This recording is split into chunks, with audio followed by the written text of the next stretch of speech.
Starbucks doesn't want you to know this. Creamy coffee with just 3 ingredients.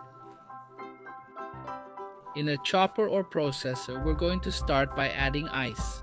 The quantity is up to your liking.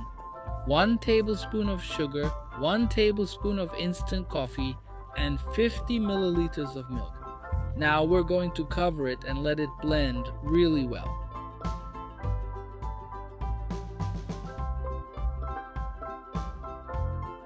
Once everything is completely dissolved, it will have this consistency. And look, folks, how the coffee becomes really creamy. Now we just have to remove it and start the preparation.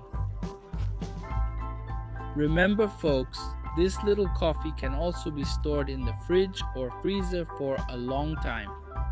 Now, in a glass, add a small amount. Folks, the quantity depends a lot on your taste, whether you prefer it stronger or weaker, and then just add milk. The milk can be either hot or cold.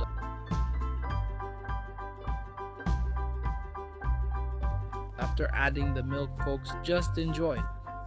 If you prefer, you can mix the milk to make it even creamier. It's all up to your preference. And you can also use the topping of your choice, like chocolate sauce or caramel.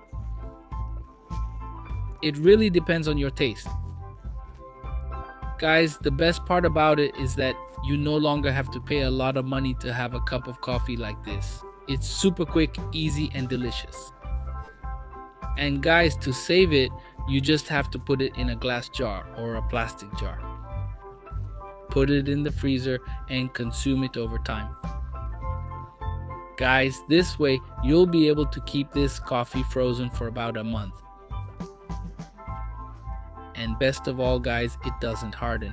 It stays creamy just the same. And I hope you liked it. This was another recipe from Pour in the Kitchen. A big hug.